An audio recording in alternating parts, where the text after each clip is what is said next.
see what these things can do. Just what I needed.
Abandoned ship!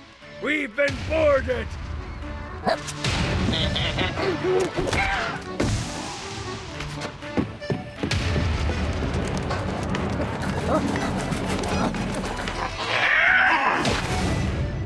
Get these damn things off my ship!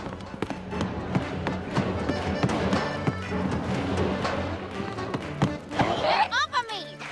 Getting the hang of it.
I got a bit of treasure in that chest over there.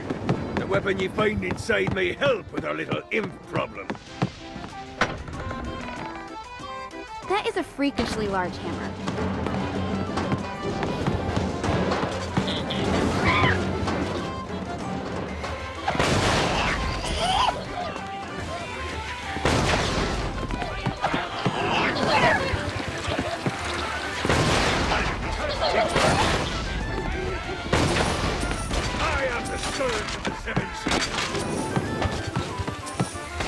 I'd summon these imps to serve as my crew. I forgot what a handful they could be. Once aboard, they wouldn't listen to their captain. They ran amok in the bowels of the ship.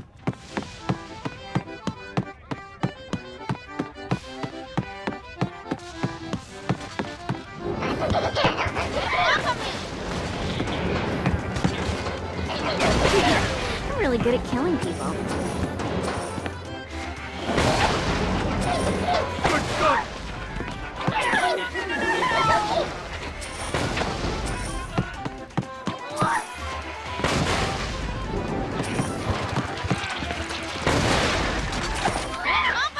Go. This isn't a boat. It's the Queen Anne's Revenge. Isn't that just a fancy name for a boat? Names are important, my dear. You can't build a legacy without a name.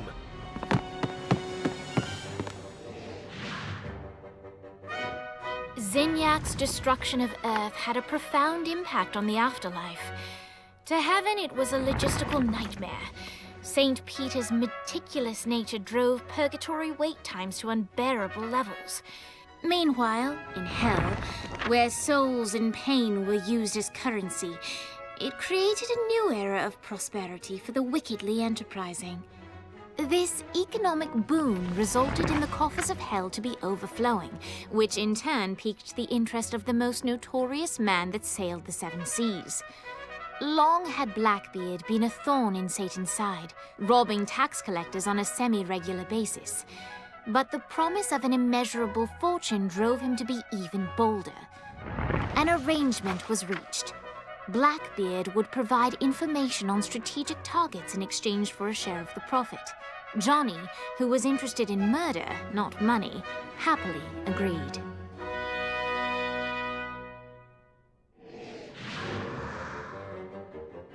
I grant ye the ability to summon my crew whenever they're needed.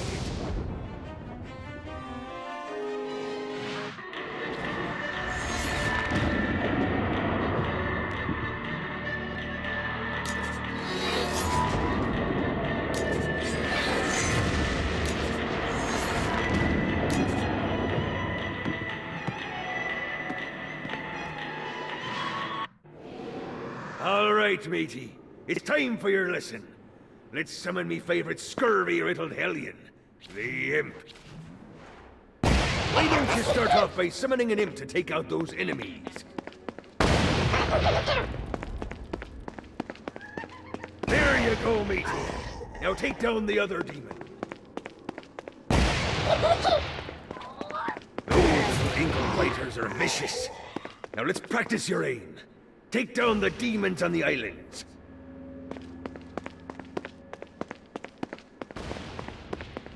Few things are as rewarding as pressing someone into service, am I right? Now get going. There's a whole wide world waiting to be plundered.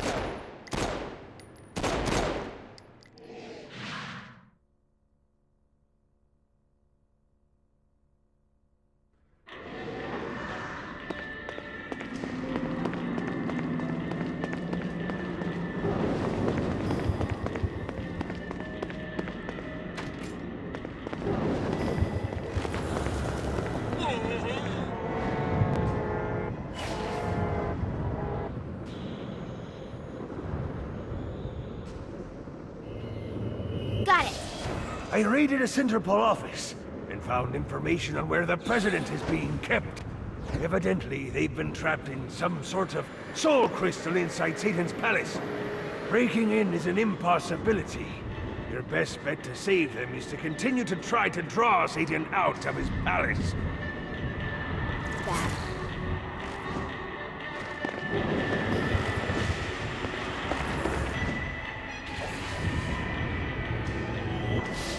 Oh boy.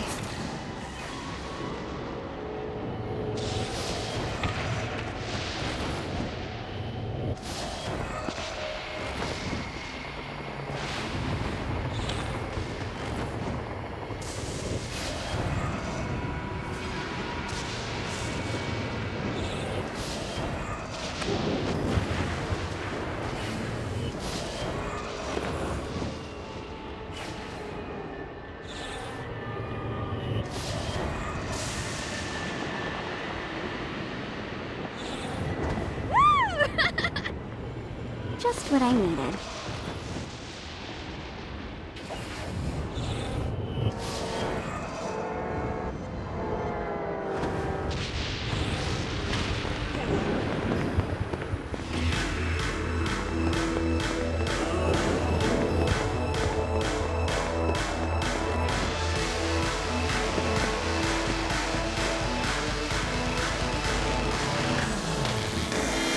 Lights up.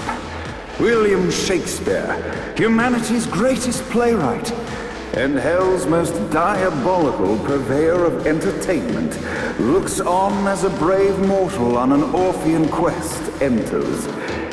The bard's interest is piqued, and he looks to test his visitor's mettle.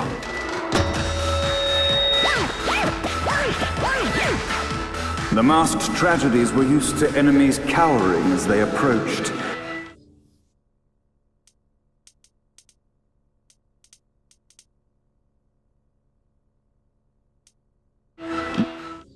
Soon they realized that they faced a foe with courage and nobility. traits uncommon in the fires of perdition.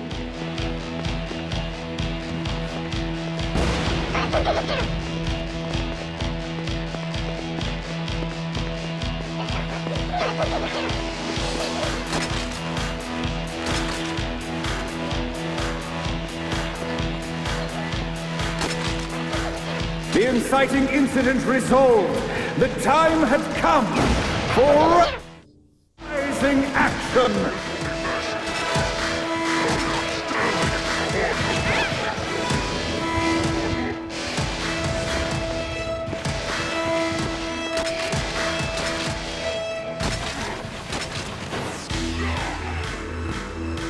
The battle raged on below, and as bullets and blood flew, the bard arched a curious eyebrow.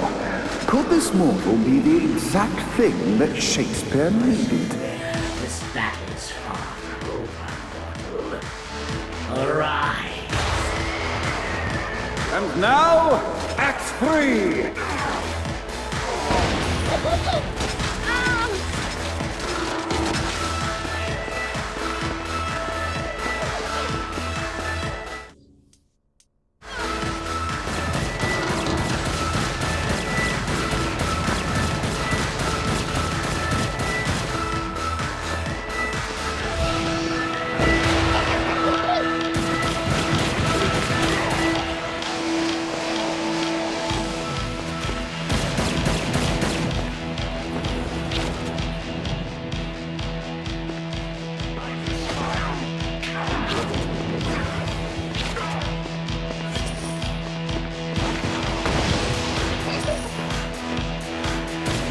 The conflict resolved, Shakespeare eagerly awaited meeting the champion that dispatched so many of his men. Undoubtedly, they were here for the bard's aid, and while happy endings were not a thing found in hell, Shakespeare always had a soft spot for comedies. In the land of the living, William Shakespeare is regarded as one of the most prolific playwrights of all time. However, to the denizens of hell, the bard is seen in a far different light. After selling his soul for fame and adoration, Shakespeare served in hell as Satan's spy master general. In doing his duty, Shakespeare would punish the souls he was investigating by forcing them to perform in grotesque passion plays for Satan's amusement. But in a Twelfth Night-esque twist, Shakespeare found himself living a double life. While he projected an image of cruelty, his heart was as soft as Jezebel's. In secret, he would tutor her on the classics and act out the works of his mortal days. When Satan found out, he cast Shakespeare out of the palace, believing that the poet would be tormented by the populace of hell, far out of Jezebel's sight. But Satan had not counted on the bard's cunning. Embracing his persona of master torturer, Shakespeare and his followers, the tragedies, took root in the entertainment district, biding their time for revenge.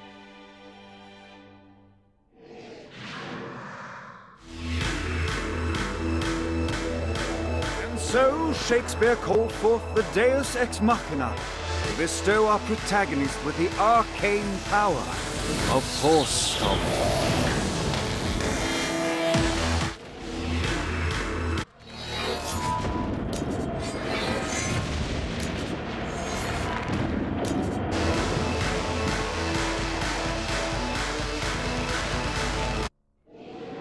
Lights up.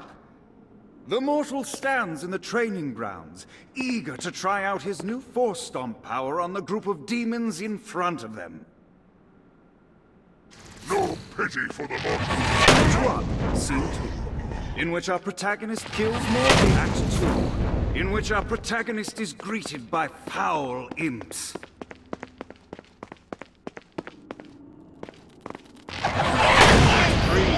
In which our protagonist learns that Force Stomp even works on flying enemies, enabling them to remove a dark inciter's shield. The day is won, and the curtain closes on our noble hero.